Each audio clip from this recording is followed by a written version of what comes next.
হে মাতো, আমাদের যে মন, এ মন বিষয় অভিমুখী। যতদিন বিষয় অভিমুখী মনের গতি প্রকৃতি, ততদিন আমাদের মুক্তি, আমাদের আত্মসাক্ষাৎকার বা কল্যাণ সম্ভব নয়। মনের গতি বিষয় অভিমুখী থেকে ভগবত অভিমুখী করাটাই হলো যোগ, এটি সাধন। মনের গতি ভগবানের অভিমুখী হওয়াটাই হলো জীবের সাধন, জীবের মুক্তির পথ। দেখুন, মনই পুনঃ পুনঃ সংসারে আমাদের যেমন আবদ্ধ করে, মনই আবার এই জড় সংসার, জড়া প্রকৃতি থেকে আমাদের মুক্তিও দেয়। একটি চাবি দিয়েই তো তালাটা বদ্ধ করা। কি হচ্ছে শব্দাবলী? গানের সময় শব্দগুলো এটা আগে ঠিক করে রাখতে হবে। জয় শ্রী রাধে। একই চাবি দিয়ে তালাটি বদ্ধ করা যায়, আবার একই চাবি বিপরীত দিক দিয়ে ঘোরালে তালাটা খোলা যায়। মনের গতি যদি সংসার অভিমুখী যায়, তো জন্ম মৃত্যু জরা ব্যাধি এটি কোনো কালেই বুঝবে না, এতে বদ্ধ হয়ে থাকতে হবে। মনের চাবি যদি ভগবত অভিমুখী যায়, তবে আপনি মুক্ত হয়ে গেলেন। সংসারে সুখ নাই কথাটি বলা আছে। এই সংসারের একটি নাম দেয়া হয়েছে দুঃখালয়। সংসারের নাম ভগবান গীতাতে দিয়েছে দুঃখালয়, কিন্তু উপলব্ধি আসেনি যে সংসার দুঃখের ক্ষেত্র, দুঃখের জ্বালাময়, ভবমহা দাবাগ্নিময় এই সংসার। একটি ছেলে পিতার কাছ থেকে টাকা নিয়ে বাজারে আম কিনতে গেছে। আপনারা জানেন, কাষ্ঠ দিয়ে বা মাটি দিয়ে কিছু শিল্পী আছে আম, পেয়ারা, আপেল তৈরি করে রং চড়িয়ে দিয়ে বিক্রি করে। এগুলো খেলনা আম, খেলনা আপেল। মানুষ যাতে ভুল না করে, ওখানে লেখা আছে নকল ফলের দোকান। ছেলেটা সাইনবোর্ডটা পড়েনি যেটা নকল ফলের দোকান। আমের অমৃত রস পান করবে বলে টাকা দিয়ে সেই খেলনা আমই কিনে এনেছে। তার ধারণা বাজারের জিনিস ধুয়ে পেতে হয়। জলের পাত্রে আমটাকে ধুতে গিয়ে তাকে রং উঠে গলে গিয়েছে, আমের স্বাদ নেওয়া হয়নি। ছেলেটা দোকানদারের কাছে গিয়ে বলছে, খেলনা মাটির আম কেন দিয়েছেন? এ তো আস্বাদন করা যায় না। বলে, তুমি হয়তো দেখনি, এখানে সাইনবোর্ডে লেখা রয়েছে এটা নকল ফলের দোকান। দেখতে আমের মতো, কিন্তু এর রস পাবে না, স্বাদ পাবে না। সংসার দেখাই সুখের মতো, এখানে আদতেও কোনো সুখ নেই। ভগবান নাম দিয়েছেন দুঃখের আলায়, আপনি আমি সুখের আলায় খুঁজছি সংসারে। এটি দুঃখের আলয়। কেন দুঃখ যদি প্রশ্ন করেন,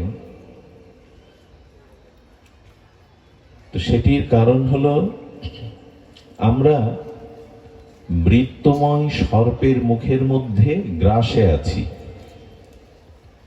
কোন প্রাণীকে যদি কোনো প্রাণী মুখগহ্বরে গ্রাস করে আত্মসাৎ করার জন্য, সে সুখে থাকে কি? মৃত্যুরূপ কালসর্প সর্বদা আমাদের মুখগহ্বরে রেখেছে। মৃত্যুময় কালসর্পের মুখগহ্বরের মধ্যেই আমরা। এতে মানুষ শান্তি পাবে কি করে? মৃত্যু কালসর্প সম আমাদের গ্রাস করছে সর্বদা। এবং এই পৃথিবীর যা কিছু বস্তু, ব্যক্তি, পরিস্থিতি, কুটুম্ব, স্বজন,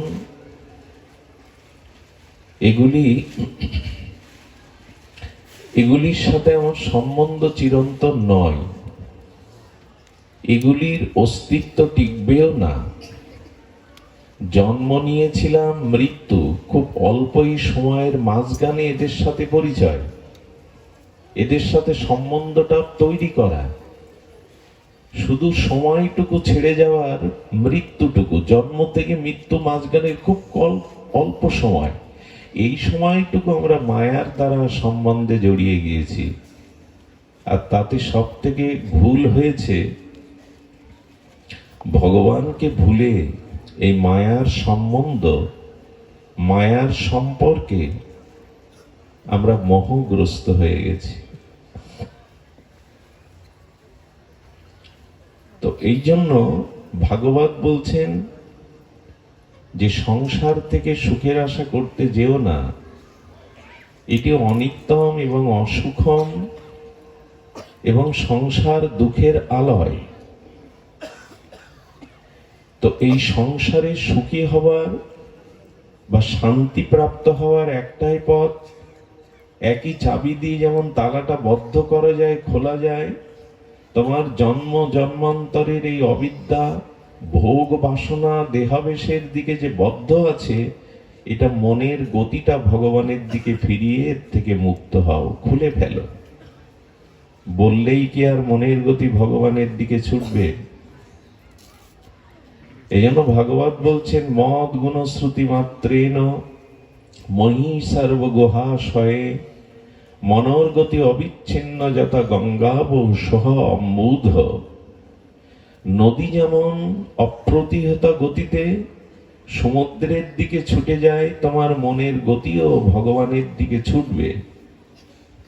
তোমার অন্তরে তুমি চির শান্তি পাবে, তাপ দূরীভূত হবে। দেখুন, সূর্যের কিরণ আমাদের প্রয়োজন। দিনমণি, সূর্যের কিরণ ছাড়া, সূর্যের তাপ ছাড়া জগৎ চলতে পারে না, মানুষ বাঁচতে পারে না। কিন্তু সূর্যের প্রখর তেজরশ্মির সাথে সাথে পৃথিবীতে বৃষ্টিও চায়। যদি বৃষ্টি পৃথিবীতে না নামে, ধরিত্রী শীতল না হয়, বৃক্ষরাজিগুলো যদি শীতল জলধারা না পায়, পৃথিবী মরুভূমি হয়ে যাবে। আমরা সেটা লক্ষ্যও করছি, বৃষ্টি কমে যাওয়ায়। বৃষ্টি খুব প্রয়োজন।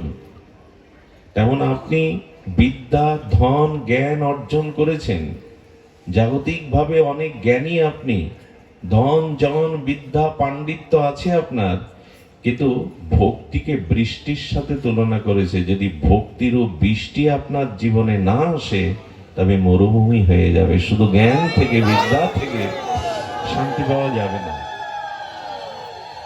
আচ্ছা বলুন তো, যদি 10 বছর অনাবৃষ্টি হয়, ধরিত্রীর পরিবেশ স্বাভাবিক থাকবে?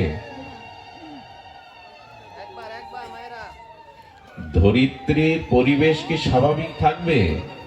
থাকবে না। তদুপরি আমাদের জীবনে জ্ঞানের সাথে সাথে ভক্তির প্রয়োজন। ভক্তি বৃষ্টি স্বরূপ, শীতল করে। জ্ঞান হলো সূর্যের কিরণ, সেটি প্রয়োজন, কিন্তু ভক্তি হলো শীতল বর্ষা, বৃষ্টি।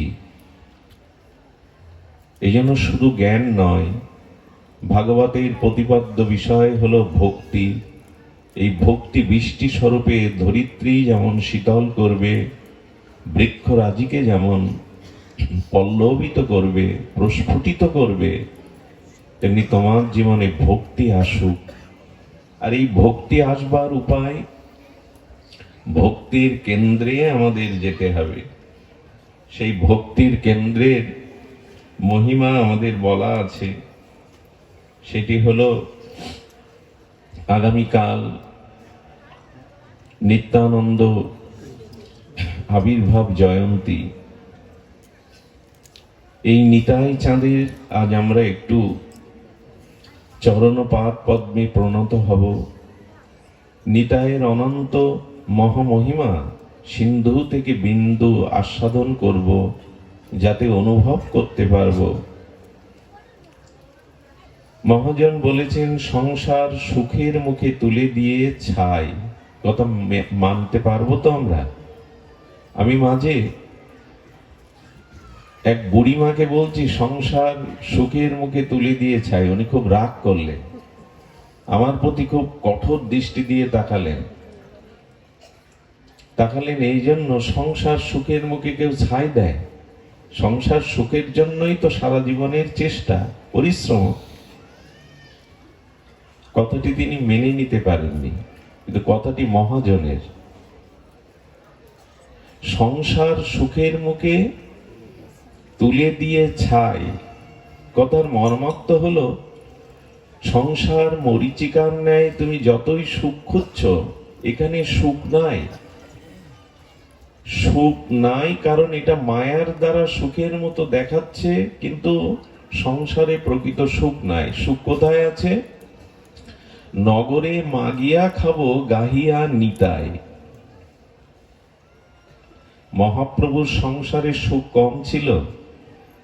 ঘরে যার বধূ বিষ্ণুপ্রিয়া, যিনি ভারতের দিগ্বিজয়ী পণ্ডিতকে পরাস্ত করে নবদ্বীপের শ্রেষ্ঠ পাণ্ডিত্যের আসনে আসীন, ঘরে যার জগৎমাতা সচী মাতা, স্বয়ং ভগবান অবতীর্ণ হয়েছে শ্রীধাম নবদ্বীপে, সংসার সুখ তার সইল না।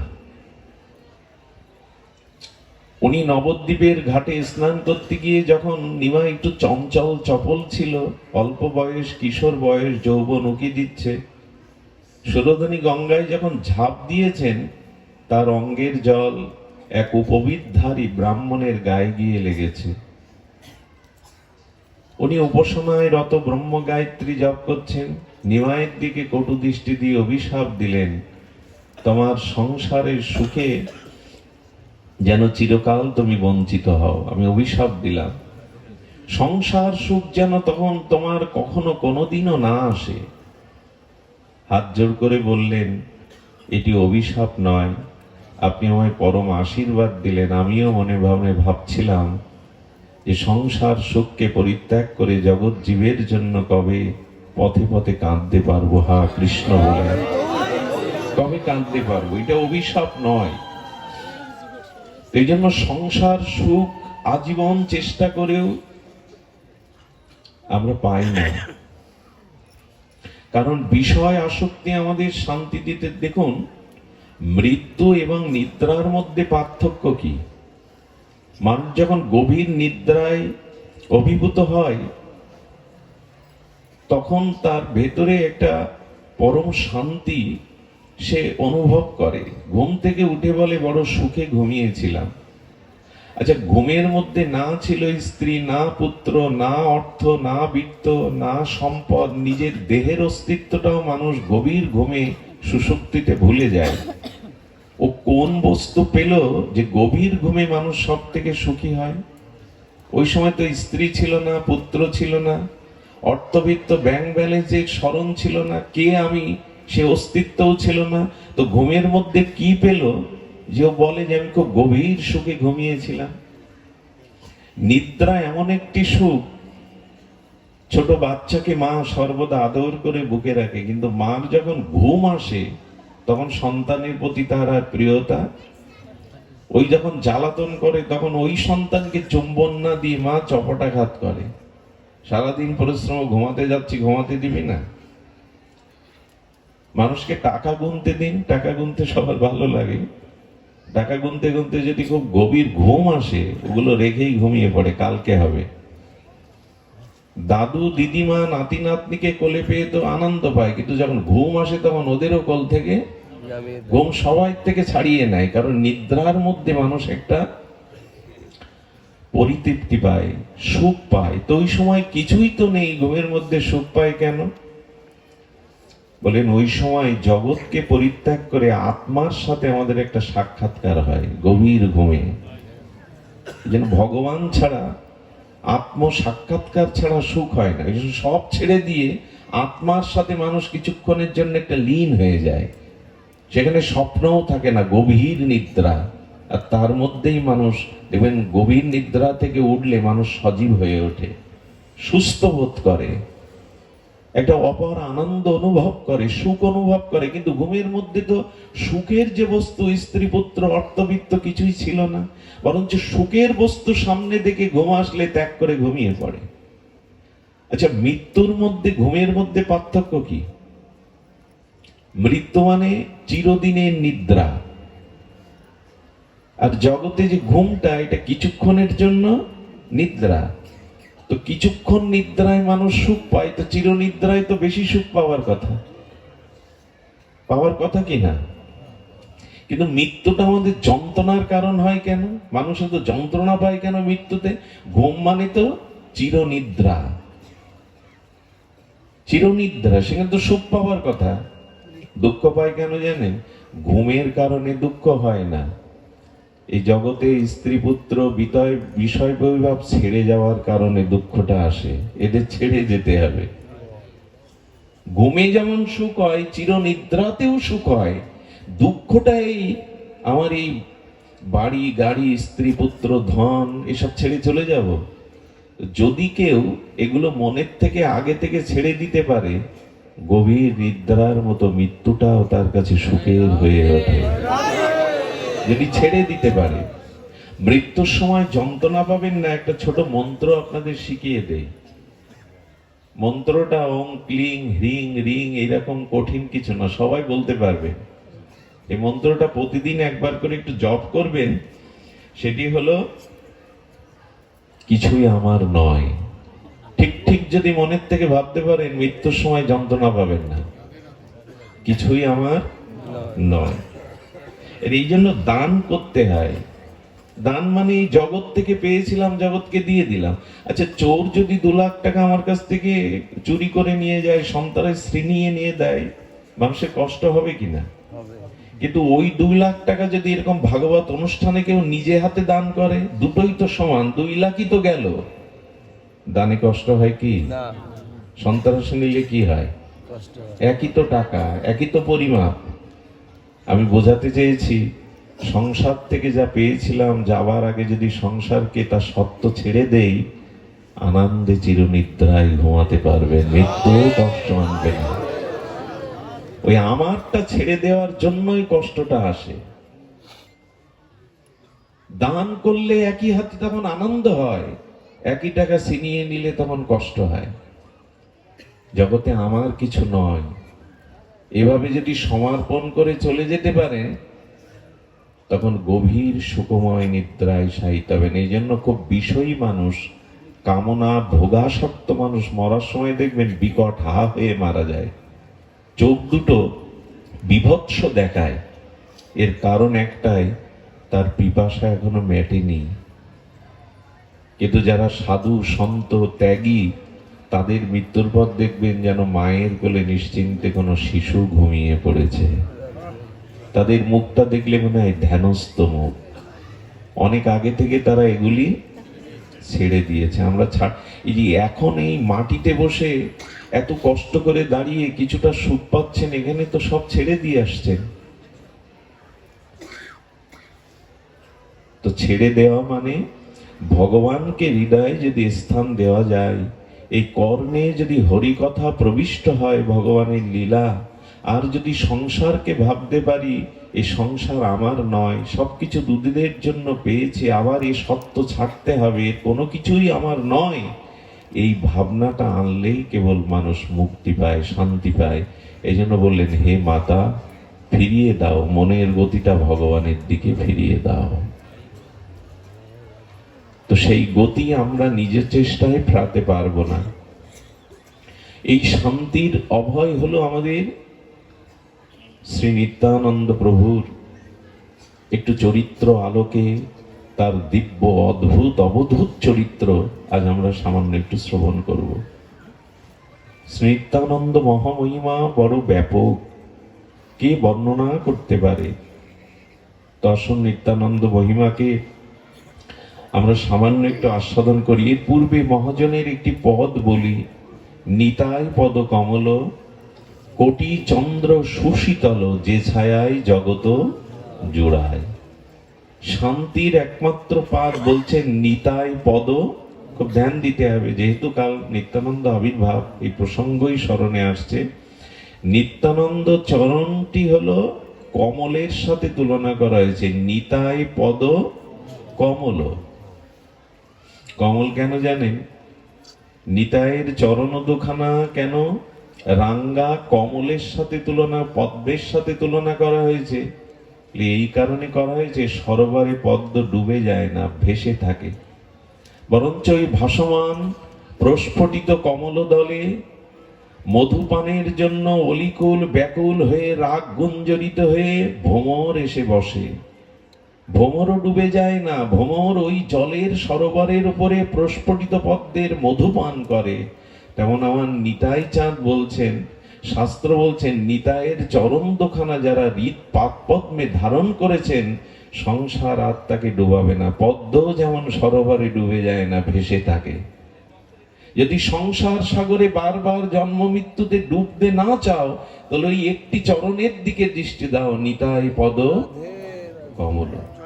ওই চরণে ভ্রমর এসে যেমন মধুপান করে, তেমনি ওই চরণের মধ্যে প্রেম মধু আছে, যা জীবনকে অমৃত করে দেবে। আসো নিতাই চরণ কমলে ভ্রমর হয়ে অনুরাগ নিয়ে বসো, ওখানেই আছে প্রেম মধু, ভক্তির মধু। লক্ষ্য করবেন, দূর থেকে অলিকুল মধুকর মৌমাছি গুঞ্জরিত রাগে মধু পেয়ে যায়, আর পদ্মের নালাতে বসে ওখানে ভেক বা ব্যাং, পদ্ম পাতার উপরে যে মাঝে মাঝে মাছি মশা এসে বসে না, ওগুলোই পায়। দূর থেকে এসে মধু পান করে যাচ্ছে ভ্রমর উপরে, আর জলের পদ্মের কাছাকাছি থেকেও পোকামাকড় কীট পতঙ্গ ভেক পান করছে। দুটোই প্রাণী, পার্থক্য এই, কমলের মধুপানের যোগ্যতা ভেক বা ব্যাঙের নাই, ভ্রমরের আছে। তেমন এই সংসারে তারাই ভ্রমর, যারা নিতাইয়ের চরণ কমলে বসতে শিখেছে, চরণ কমল আশ্রয় করতে শিখেছে, তারাই প্রেমানন্দ পায়। এখানে অনেক মত পথের লোক আছেন, তারা বলবেন, কে নিতাই? নিতাইকে আনছো কেন? আমরা তো নিতাইয়ের উপাসনা করি না। এখানে অনেক মত পথের লোক আছেন, কিন্তু বলবো, শাক্ত শৈব গানগত্য সৌরীয় যে যত মতের লোক থাকেন, আমরা নিতাইকে সকলে আশ্রয় করেছি। নিতাই বাদ দিয়ে কিছু হতে পারে না, এটা আমার মন গড়া গায়ের জোরে সিদ্ধান্ত নয়। নিতাই হলো সমষ্টি গুরু। আর আমরা যে যে সম্প্রদায়ে, গুরুকে কেউ বাদ দিতে পারবেন? যে কোনো সম্প্রদায়ে? সনাতন ধর্মের শাক্ত শৈব গানবত্ত সৌরীয় বৈষ্ণবী এই পঞ্চধারা যে যত মত পথে থাকুক, গুরু বিনা কার কখনো প্রেম ভক্তি মুক্তি হতে ভব সংসার পারের একমাত্র কাণ্ডারী শ্রী গুরুদেব প্রত্যেক মত পথই কিন্তু গুরু মানেন। শুধু প্রত্যেক মত পথ নয়, পৃথিবীর যত ধর্ম মত আছে সকলে গুরুকে স্বীকার করে। মুসলিম সম্প্রদায়ের মানুষজন তারা সমষ্টি গুরু স্বীকার করে। সমষ্টি গুরু হলো তাদের হযরত মুহাম্মদ রসুল। তারা তাদের শাস্ত্রে বলছে যে রসুলকে মানে না, সে আল্লাহকে মানে না। সমষ্টি গুরু তাদের রসুল। খ্রিস্টানদের সমষ্টি গুরু হলো যিশু খ্রিস্ট। তাদের যে পাদ্রী আছে, দেখবেন ইমামদের পেছনেতেও নামাজ পড়তে হয়, তেমনি খ্রিস্টানদের যাজক যারা, তাদের পেছনেও তাদের উপাসনা করতে হয়। গুরু সকলের জন্য প্রয়োজন। এই জন্য সমস্ত সম্প্রদায় সনাতন ধর্ম গুরুবাদের উপরে প্রতিষ্ঠিত। গুরু বিনা ভব সংসার পার, গুরু বিনা মনের তিমির অন্ধকার দূর হতে পারে না। গুরু ছাড়া করুণা করবার মতো কেহ নেই। ভগবানের অসীম কৃপা মূর্তি, সমন্বিত করুণা মূর্তি নিয়ে গুরুদেব জগতে নেমে আসেন। এই জন্য কে গুরুকে স্বীকার করে না? এই আমাদের সম্প্রদায়ের গুরু, ইনি হলেন ব্যষ্টি গুরু, আর এই ব্যষ্টি গুরুর সমষ্টি হলো নিতাই চাঁদ। নিতাই হলো সমষ্টি গুরু। যে যে মতেই থাকেন, তার গুরুদেবের মধ্যেই নিত্যানন্দের প্রকাশ। স্ব গুরুদেব হলো ব্যষ্টি গুরু, আর নিত্যানন্দ হলো সমষ্টি গুরু। একই সূর্যকে আমরা সকলেই মানি, সূর্য কোন কোন সম্প্রদায়ের ভাগ হতে পারে না, বাতাস ভাগ হতে পারে না, আকাশ ভাগ হতে পারে না, মাটি কারো জন্য ভাগ হতে পারে না, তেমন নিত্যানন্দ সমষ্টি গুরু তত্ত্ব, তিনিও ভাগ নন। নিতাই শুধু বৈষ্ণবদের নন, নিতাই চাঁদ আবামর সমগ্র জনজীবনের, বিশ্ববাসীর নিতাই। চন্দ্র যেমন জগৎবাসীর, সূর্য যেমন জগৎবাসীর, বাতাস যেমন সমষ্টি, ভেদ করা যায় না, এটা তোমার বাতাস, এটা আমার বাতাস। নিত্যানন্দ তত্ত্ব হলো সকলের। খুব গুরু এই অবতারে নিত্যানন্দ তত্ত্ব। নিত্যানন্দ মহিমায় বলা হয়েছে, একবার তার স্বরূপটা আমরা একটু দেখে নিই।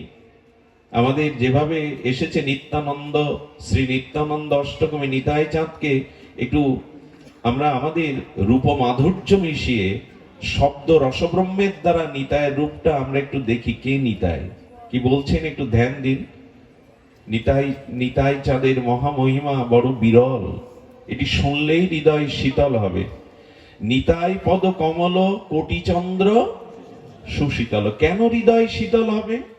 শীতল তো হতে চাইছি, ত্রিতাপ তাপ রোগ শোক আদি ব্যাধি যন্ত্রণা, এর থেকে তো আমরা শীতলই হতে চাইছি। নিতাই পদ কমল কোটি চন্দ্র সুশীতল। 1 কোটি চন্দ্রের যে শীতলতা, যে সুধাকরের সুধামৃত জ্যোৎস্না, নিতাই চাঁদের চরণকে তুলনা করতে গিয়ে মহাজন বলছেন কোটি চন্দ্র। আচ্ছা, চাঁদ সবসময় শীতলতা দেবে তো? দিনে দিনে দেবে তো? কোন ক্লান্ত পথিক পথচারী হয়ে যেতে যেতে শীতল আম্র, শীতল অশ্বত্থ বটের বৃক্ষের ছায়ায় ক্লান্তি দূর করে, কিন্তু তার প্রয়োজনে যখন বৃক্ষের ছায়া থেকে সে সরে যায়, তখন বৃক্ষ তার সাথে ছায়া দিতে দিতে যায় তো? যায় না। কিন্তু আমার নিতাইয়ের চরণ যারা আশ্রয় করেছে, তারা কোটি কোটি জন্মে নিতাইয়ের চরণের কৃপাময় ছায়াতে শীতল থাকবে। ওই ছায়া চলে যায় না। আকাশের চন্দ্রের সাথে নিতাইয়ের চরণের ছায়ার তুলনা হয় না, কিন্তু এই ছাড়া দৃষ্টান্ত নেই। চন্দ্র যেমন সূর্যের প্রখর তেজরাশিকে স্নিগ্ধ জ্যোৎস্না প্লাবিত করে অমৃত ক্ষরণ করে, তেমন চাঁদ সবসময় পায় না। কৃষ্ণপক্ষে চাঁদের কিরণ সর্বদা পায় না, পূর্ণ পূর্ণিমার চাঁদ প্রতিদিন পায় না। তেমনি নিতাই চাঁদের চরণ হলো সর্বতভাবে ছায়া দেয়, কোটি চন্দ্র সুশীতল, যে ছায়ায় জগত জুড়ায়। সেই নিতাই চাঁদ কেমন? শরদ চন্দ্র ভ্রান্তিং স্ফুরদ কমল কান্তিং গজগতিং হরি প্রেম উন্মত্তং ধৃত পরম সত্যং স্মিত মুখং। আহা, সদা ঘূর্ণ নেত্রং কর কলিত বেত্রং কলিভীদং ভজে নিত্যানন্দং ভজন তরুকন্দং নিরবধি। আচ্ছা, ভক্তি যদি একটা বৃক্ষ হয়, সেই বৃক্ষের অস্তিত্বকে টিকিয়ে রাখে শাখা পোশাখা না মূল স্কন্দ শিকড়, তেমন সমস্ত ভজনের প্রেম ভক্তির আদি স্কন্দ হলো নিতাই চাঁদ। ভজন সাধন জগতে ভক্তি বৃক্ষের যে মূল স্কন্দ, ভজনের মূল শিকড়, শিকড় না হলে বৃক্ষকে বাঁচানো যাবে শাখা পোশাখা রেখে? তেমন নিতাই চাঁদ হলেন, কি বললেন? ভজে নিত্যানন্দং ভজ তরুকন্ধং নিরবধি। উনি ভজন বৃক্ষের স্কন্ধ, মূল শিকড়। নিত্যানন্দের মহিমা কেমন? শারদ চন্দ্রের ভ্রান্তি, নিতাই চাঁদের যে অঙ্গজ্যোতি, সেই অঙ্গজ্যোতি শরতের পূর্ণ চন্দ্রের জ্যোতিকে লজ্জা পাইয়ে দেয়। এই শব্দগুলো আমাদের সবার মনে ধরবে না, তো একটু ধ্যান দিয়ে শুনুন। অনেক রাতে পৌঁছেছি, ধৈর্যচ্যুতি হতে পারে, তবে একটু শান্ত। নিতাই চাঁদের মহিমা আমরা সবসময় আস্বাদনের সুযোগ পাই না। আগামীকাল 522তম নিত্যানন্দ আবির্ভাব তিথি, 522তম মনে হয়, 52, ভুল হলো একটু, 552তম প্রভু নিত্যানন্দের আবির্ভাব তিথি। আগামীকাল দুপুরে মধ্যাহ্নে অভিষেক। এই জন্য নিত্যানন্দ তত্ত্বকে আমরা সামান্য একটু অবলোকন করি। বলছেন শারদ চন্দ্র ভ্রান্তি, নিত্যানন্দের প্রেমময় তনুর যে জ্যোতি ছটা, সেটা পূর্ণ শারদ চন্দ্রের জ্যোতিকে ম্লান করে দিয়েছে। 20 পাওয়ারের বাল্বের পাশে 500 পাওয়ারের বাল্ব জ্বালিয়ে দিন, ওই যে 500 পাওয়ারের তীব্র জ্যোতিটা স্বল্প পাওয়ারের যে জ্যোতিটা গ্রাস করে নেয়। তবে নিতাই চন্দ্রের প্রেমতনু অঙ্গছটা যেন শরতের চন্দ্রকেও ভ্রান্তি করে দিয়েছে। স্ফুরিত নির্মল কান্তি, সমস্ত অঙ্গে প্রেমময়, প্রেম দিয়ে গড়া, তো প্রেম দিয়ে গড়া নিত্যানন্দের অঙ্গখানি নির্মল কান্তি শরৎ চন্দ্রকেও ভ্রান্ত করে দিয়েছে। আর কি বলেছেন না, মত্ত গজমতি মহাসুর। নিত্যানন্দ যখন গমন করেন, চলেন, সেই চলটা গজ গতি, গজ মানে হস্তি। দেখবেন পৃথিবীতে যত প্রাণী আছে সব থেকে মস্তিতে হাঁটে হস্তি। হস্তি বা হাতি যখন হেঁটে যায় দেখবেন খুব মস্তিতে হেঁটে যায়, কোনো দিকে না তাকিয়ে বেশ ভঙ্গিমায় হেঁটে যায়। নিত্যানন্দ প্রেমেও আবেশে সেই শারদ ভ্রান্তি কান্তি নিয়ে নির্মল কান্তি স্ফুরিত হয়ে যেন গজগতির চলনে চলেছেন নিতাই। আর কি, হরি প্রেমে মহামত্ত। কাউকে যদি মদ পান করানো হয়, অধিক পরিমাণে করানো হয়, তখন মদে মদমত্ত হয়ে সে টলতে থাকে না, মদ আবেশে মদমত্ত হয়ে টলতে থাকে। তো নিত্যানন্দও যেন প্রেমে টলছে। কোন মদ পান করেছেন? গৌর প্রেম, যুগল প্রেমের মদে মত্ত হয়ে নিতাই যেন মদমত্ত হয়ে চলেছেন প্রেমে। হরি প্রেমে মহামত্ত। হরি প্রেমে মত্ত হওয়াটাই তো জীবনের সার্থকতা। জগতের বিষয় বাসনার মদে মত্ত হয়ে লাভ কি? ও নেশা কিছুক্ষণ পরে চলে যাবে, রোগ আসবে, ক্লান্তি আসবে, কিন্তু প্রেমে যদি কেউ মেতে উঠতে পারে ক্লান্তি আসবে না, জরা ব্যাধি শোক আসবে না। হরি প্রেমে মদমত্ত নিতাই। আর কি করেছেন? গৃহীত পরম সত্য, এই অনন্ত বিশ্ব ব্রহ্মাণ্ডকে ধারণ করে আছেন নিতাই চাঁদ। বলবেন কি মন গড়া গল্প শোনাচ্ছ? গল্প নয়, মুদ্রার এপিঠ ওপিঠ। তেমন ব্রজেন্দ্র নন্দন যেই শচীসুত হইল সেই। মহাপ্রভুকে ব্রজের নন্দন কৃষ্ণই শচীসুত গৌর হলেন, বলরাম হইল নিতাই। লক্ষণ ত্রেতার দাপরে বলরাম, তিনি কলিতে নিত্যানন্দ। যিনি লক্ষণ, যিনি বলদেব, তিনি এবার শ্রী নিত্যানন্দ মূরতিতে এসেছেন। এই নিতাই হলো মূল নিত্যানন্দের। এবং আমাদের বলদেবের তত্ত্ব কি না, মূল অংশী যিনি, যিনি অনন্ত ব্রহ্মাণ্ডকে সৃজন করেন, ধারণ করেন, পালন করেন। এই নিত্যানন্দ তত্ত্ব, এই সংকর্ষণ তত্ত্বের অংশই হলো ব্রহ্মা বিষ্ণু মহেশ্বর অনন্ত বিশ্ব ব্রহ্মাণ্ডের সৃষ্টি স্থিতি পালন করা। এর আদি সংকর্ষণ অংশী নিত্যানন্দ। শব্দগুলো এইভাবে দ্রুত বললে আমরা বুঝবো না। এই যে অনন্ত বিশ্ব ব্রহ্মাণ্ড, সেই বিশ্ব ব্রহ্মাণ্ডের যে সৃষ্টি স্থিতি প্রলয়কর্তা ব্রহ্মা বিষ্ণু মহেশ্বর, এরা মূল সংকর্ষণ বলদেবেরই অংশের কলা অংশ মাত্র। ভগবান যখন আসেন টাকার এপিটেপুটির মতো, অভিন্ন ভগবত তত্ত্ব, অভিন্ন কৃষ্ণ তত্ত্ব বলরাম, তেমনি গৌর এবং নিতাই এরা অভিন্ন। এসো দুটি ভাই, এরা কি ভাই? নিতাই গৌর ভাই নয়, কিন্তু মিলে গিয়েছিলেন। ভাই বলতে ভাই এরা, এরা সেই সত্তা, টাকার এপিঠ আর ওপিঠ, আমাদের জগতের ভাইয়ের মতো নয়। এই জন্য মহাপ্রভু বলে দিয়েছেন যে নিতাই ভজন করে না সে গোবিন্দ পাবে না, সে যুগল পাবে না, সে গৌরকেও পাবে না যদি নিতাই ভজন না করে। দেবে কে? ওমন নিতাই ভজ, ওমন নিতাই ভজ, ভজলে নিতাই গৌর পাবে। নিতাই হলো আশ্রয় তত্ত্ব। মা না হলে সন্তান প্রসব করতে পারবে না, এটা পুরুষের কাজ নয়, সম্ভাবনা নয়। পুরুষ যদি কোন ক্রমে কোন ভাগ্যে কখনো রমণী রূপ নিতে পারে তখনই মা হতে পারবে। নিতাই হলো প্রেম ভক্তির আশ্রয় তত্ত্ব।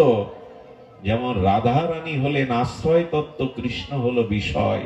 নিত্যানন্দ হলো আশ্রয় তত্ত্ব, গৌর হলো বিষয়। আশ্রয় বিষয় না বুঝলে আমরা অনুভব করতে পারবো না। দেখুন, অন্ধ হলো বিষয়, আর যষ্টিটা হলো আশ্রয়। অন্ধ ব্যক্তি পথে চলতে পারবে না, হোঁচটকে পড়বে, কিন্তু হাতে যদি একটা যষ্টি বা লাঠি থাকে বাজার পর্যন্ত যেতে পারবে, লক্ষ্য পর্যন্ত সে পৌঁছাতে পারবে। লাঠিটা আশ্রয়, অন্ধটা হলো বিষয়। মা হলো আশ্রয়, সন্তান হলো বিষয়। আশ্রয়েতে পরমানন্দ সুখ থাকে, যেখানে অখণ্ড প্রেমানন্দ আধারে যে আশ্রয় থাকে তাকে বলে আশ্রয়। আর আশ্রয় তত্ত্ব থেকে ওই আনন্দ যে বিষয় বস্তুতে পর্যবসিত হয় তাকে বলে বিষয়। ফুলের গাছটা হলো আশ্রয়, ফুলটা হলো বিষয়। গাছ না হলে ফুল হবে কোথায়? তেমন নিত্যানন্দ হলো আশ্রয়, গৌর হলো বিষয়। তো আশ্রয় না হলে বিষয়কে পাওয়া যাবে না। এই জন্য বললেন ভজন আগে গৌরের না। সারা জীবন যদি গৌর গৌর করে গড়াগড়ি দেন, কাঁদেন, গৌর পাবে না নিতাই না বললে, নিতাই না বুঝলে। সারা জীবন কৃষ্ণ কৃষ্ণ বললে কৃষ্ণ প্রেম পাওয়া যাবে না যদি রাধা রানীর কৃপা না পাওয়া যায়। উনি তো দেবেন। এই হলো নিতাই মহিমা। কি বলছেন? গৃহীত পরম সত্য, সব কিছুর সত্যাদি সত্য হলো নিতাই। খুব গূঢ় রহস্যময়। আর কি বলেছেন? হাস্যময় সদা সমধুর।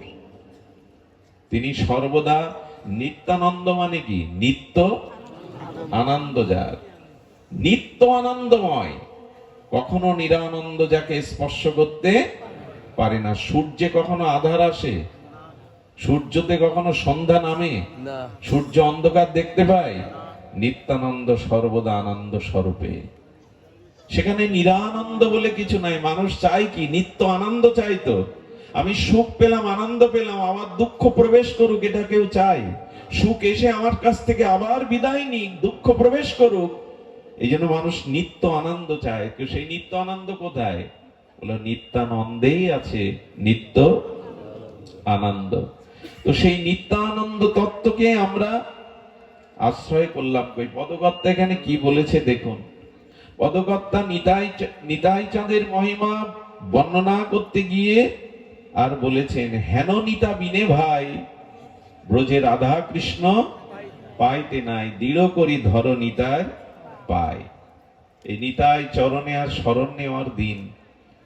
নিতাই সম্পর্কে এইটুকু আপনাদের করুণা বলি, নিতাইয়ের করুণা দেখুন। নিতাই পদটা এইভাবে বললে হয়, অক্রোধ পরমানন্দ নিত্যানন্দ রায় ওরে অভিমান শূন্য নিতাই। একবার ভাবতে পারেন, লক্ষণ কথায় কথায় খেপে উঠতো, রেগে উঠতো। লক্ষণ চরিত্র যদি দেখেন, উনি কথায় কথায় রেগে উঠতেন। বলরামও মাঝে মাঝে বলতেন, হল দিয়ে, মানে নাঙল রূপ তার, হল দিয়ে আমি হস্তিনাপুর তুলে সমুদ্রে নিমজ্জিত করব, রেগে যেতেন। সেই লক্ষণই এলেন, সেই বলদেব এলেন, কিন্তু আজ আর ক্রোধ নাই, অক্রোধ পরমানন্দ। অভিমান ভোলা কি সহজ? একটু একটু ধ্যান দিন। মানুষ ভজন সাধন পথে এসেছে, অনেক জ্ঞান বিবেক বৈরাগ্য শিক্ষা লাভ করেছে, কিন্তু অহংকার সহজে, অহংকার গেলেই তো সব মিটে যেত, কিন্তু ওটাই তো যায় না। অহংকার শূন্য নিতাই শব্দটা সাধারণ মনে হলেও অহংকার আমরা ছাড়তে পারি না। যার রূপ আছে, যার ধন আছে, যার উচ্চ কুলে জন্ম আছে, যার বিদ্যা আছে, যার সম্মান পদ প্রতিষ্ঠা আছে, ছাড়তে পারে না। আরে এক ভিখারি এসছে, তো শাশুড়ি ভিক্ষা না দিয়ে তাকে গালি দেয়। শাশুড়ি কাজ জানতারে বাইরে গেছে, বৌমার কাছে এসে ভিক্ষা চাইছে, বৌমা বলছে হবে না। শাশুড়ি বলে, দেয় না, উনিও শাশুড়ির অনুকরণ, বলছে হবে না। ফিরে আসতে গিয়ে শাশুড়ির সাথে দেখা, ভিখারি বলছেন, আজও গিয়েছিলাম বুড়িমা, ওই তোমার মতো গালি দিয়ে ফিরিয়ে দিল। বলে, তুমি আমার সাথে এসে তো ফিরাবে কেন? বলে, বারে দেখি না একটু ঝগড়াটা কি বাদে, ওই তো ফিরায়, আজ বলছে ফিরাবে কেন? বাড়ি গিয়ে বলছে, বৌমা কি বলেছে? বলে, আপনার কথাই বলেছে, কিছু হবে না, চলে যাও। কথা তুমি বললে কেন? কথা তো আমার বলার কথা, তুমি বললে কেন? ওটা আমি বলবো। এই ভিখারি, এইবার শোনো, এইবার তুমি চলে যাও, হবে না। এই হলো অভিমান। একজন বলছে কি, আচ্ছা তুমি আমার কাছে চাকরি করতে হবে তোমাকে। বলে, বেতন তৎকালীন বলছে 5,000 টাকা। বলে, আপনি কত বেতন পান? বলে, 2,000 টাকা। তা আপনি 2,000 টাকা বেতন পান, আমাকে 5,000 কি করে দেবেন? বলেন আমার বুদ্ধি অল্প, এই জন্য তো তোমায় রাখছি, তুমি বুদ্ধিমান, তুমি বুদ্ধি করে 2000 থেকে আমার বাড়িয়ে দেবে, তারপরেই তো আমি তোমার 5000 দেব, এই জন্য তো তোমায় রাখছি, নাহলে তোমারে রাখবো কি করে। অভিমান ছাড়তে পারে না মানুষ। অভিমান এমন একটি জিনিস, দেখবেন আমরা মুখে বলি মাঝে মাঝে ধন্যবাদ, আমি অধম, আমি কাঙাল, আমি বুঝি না, আমি দিনহীন, এগুলো মৌখিক। অহংকার আমাদের সহজে যায় না। অহংকার গেলেই তো হলো। নিত্যানন্দ হলো অভিমান শূন্য, অহংকার শূন্য। গুরু মহারাজ যেভাবে অঙ্কিত করেছেন, সে শব্দগুলো যদি আপনাদের কর্ণ দিয়ে যায়, হৃদয় নিশ্চয়ই শীতল হবে। আপন শিরের প্রতপ্ত শনির দ্বারাই জগাই মাদায়ের যুগ জন্মান্তের সঞ্চিত মহা পাপপুঞ্জ ক্ষণেকে প্রক্ষলিত করিয়া দিলেন। নিতাইয়ের মহিমা দেখুন। জগাই মাদাই হেন পাপ করেনি, জগতে পাপ আছে। পরের ঘর লুণ্ঠন করেছেন, পর স্ত্রীর মর্যাদা হানি করেছেন, সর্বদা মদে যারা ডুবে থাকে, ঘরে যারা আগুন লাগিয়েছেন, সেই নিত্যানন্দকেও তারা প্রহার করলো। কাকে প্রহার করছে ওরা জানে না, কিন্তু নিত্যানন্দ আপন প্রতপ্ত শনিত রক্ত ঝরিয়ে জগায় মাদায়ের যুগ যুগান্তরের সঞ্চিত সমস্ত অপরাধ পাপ মুহূর্তের মধ্যে পবিত্র করে দিলেন। নিতাই নিতাই এগিয়ে গেছে। মহাপ্রভু সুদর্শন এনেছে। আমার নিতাইকে যারা আঘাত করে আমি জগতে তাদের রাখবো না। সুদর্শন চক্র মহাপ্রভুর গদান্বিত হস্তে নিতাই চাঁদ মহাপ্রভুর সামনে করজোড়ে করে বলছে, এবার না প্রতিজ্ঞা করেছিলে অস্ত্র ধরবে না, এবার প্রেম দিতে এসেছো। রাম অবতারে কৃষ্ণ অবতারে অস্ত্র ধরেছ, অসুর সংহার করেছ, এবার কথা দিয়েছ তুমি প্রেম বিতরণ করবে, প্রেম লীলাতে এসছে, তুমি অস্ত্র ধরবে না। নিতাই চাঁদের কথা সুদর্শন ফিরে গেল। মহাপ্রভুর চরণে গিয়ে নিতাই বলছেন, প্রভু আমার কোন জন্মের যদি কোনো সুকৃতি থাকে, আমি মাদাইকে দান করলাম, ওকে কৃপা করো প্রভু, ওকে করুণা করো। সুদর্শন প্রিয়ে ভাগবত সত্যম নিত্যানন্দ এক মুহূর্তের মধ্যেই জগাই মাদায়ের সমস্ত পাপ প্রক্ষালন করে তাদের পরম ভক্তির আচার্য করে দিলেন। এ করুণা কার হয়েছে জগতে? মহাপ্রভুর করুণা হয়নি, নিতাই চাঁদের করুণা হয়েছে। আমি আপনাদের নিবেদন করব, নিতাইয়ের মহিমা কি করলেন। শিরের রক্ত না দিয়া অন্য উপায়েও নিতাই উদ্ধার করতে পারতেন। যিনি স্বয়ং ভগবৎ সত্য, তিনি মনে মনে চাইলে জগাই মাদায় না একটা ব্রহ্মাণ্ড উদ্ধার করার ক্ষমতা রাখেন। তিনি রক্ত ঝরাতে গেলেন কেন? এই প্রশ্ন যদি আপনাদের কাছে করি। যার ইচ্ছা মাত্র বিশ্ব ব্রহ্মাণ্ড তরে যায়, স্বয়ং ভগবৎ সত্তা নিতাই কেন প্রতপ্ত শনি ছড়িয়ে উদ্ধার করলেন?